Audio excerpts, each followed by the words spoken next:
আপনি কখনো দেখবেন একজন আলেম বা একজন পুরোহিত তার মাকে বৃদ্ধাশ্রমে রেখে আসে। মাদকে ছড়াছড়ি কেন আমাদের দেশে? তার কারণ হচ্ছে আমরা খেলাধুলা থেকে পিছনে চলে আসছি। একটা ভালো স্বাস্থ্য, একটা বলে যে sound mind is sound body. স্কুলগুলোতে ছোট ছোট স্কুলগুলা এটা থেকে আমাদেরকে বেরিয়ে আসতে হবে। বড় স্কুল, মাঠবিহীন কোনো স্কুলকে অনুমোদন দেওয়া যাবে না। দেখেন আমরা মাদকে ছড়াছড়ি কেন আমাদের দেশে? তার কারণ হচ্ছে আমরা খেলাধুলা থেকে পিছনে চলে আসছি। একটা ভালো স্বাস্থ্য, একটা বলে যে sound mind is sound body. আপনার যদি বডি ভালো থাকে তাহলে আপনার মন মানসিকতা ভালো থাকবে। বলা হয়েছিল যে এমপি হতে হলে ন্যূনতম অনার্স পাস একটা ব্যাপার বাধ্যকতা করে দিয়েছেন, কিন্তু পরবর্তী আমরা কি দেখেছি?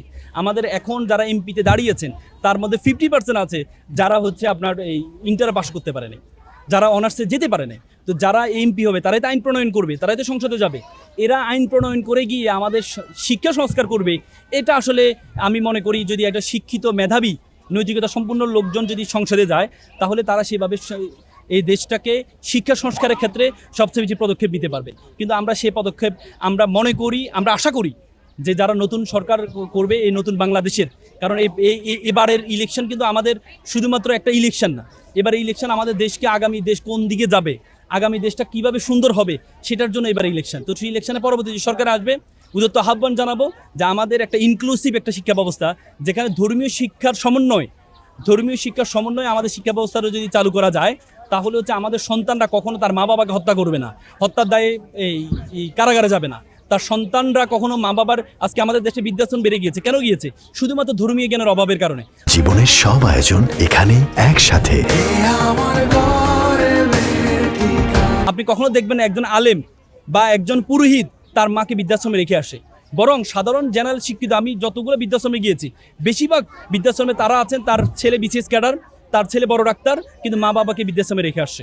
তো সুতরাং এই নৈতিকতা শিক্ষা যদি আমরা সন্তানকে দিতে পারি তাহলে কখনো আমাদের সন্তানরা আমাদের এই বাংলাদেশে বৃদ্ধাশ্রমটা সর্বোচ্চ আকার ধারণ করবে না। স্কুলে আজকের প্রোগ্রামে এসে তারা যে ধর্মীয় শিক্ষা এবং জাগতিক নলেজের দুইটা সমন্বয়ে যে শিক্ষা কারিকুলাম আমি দেখেছি, আমি খুব চমৎকৃত হয়েছি। Really I have lost my word to opinion to manifest my opinion. আমি ভাষা হারিয়ে ফেলেছি।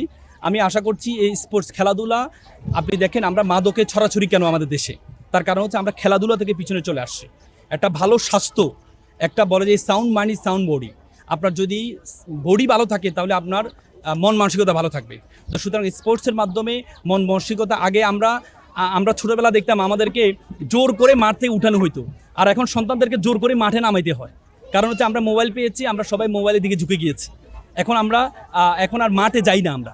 আগে জোর করে মাঠে উঠানো হইতো, এখন জোর করে মাঠে নামাইতে হয়। তো সুতরাং অভিভাবকদের এখানে দায়িত্ব আছে।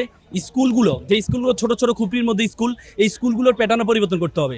কোনো মাঠবিহীন কোনো স্কুল হবে না, কোনো ছোট্ট একটা বিল্ডিংয়ের মধ্যে স্কুল হবে না। স্কুলগুলো হবে একটা ওয়াইড একটা জায়গা, যেখানে ছেলেমেয়েরা খেলাধুলা করতে পারবে, যেখানে শুধুমাত্র আমি মনে করি আগামীতে যেটা করতে হবে সেটা হচ্ছে স্কুলগুলোতে ছোটো ছোটো স্কুলগুলো এটা থেকে আমাদেরকে বেরিয়ে আসতে হবে। বড় স্কুল, মাঠবিহীন কোনো স্কুলকে অনুমোদন দেওয়া যাবে না। তাহলে হবে কি, এই মাঠ যখন থাকবে সন্তানের খেলাধুলা, তার মানসিকতা পরিবর্তন হবে। তো সুতরাং এই স্কুলকে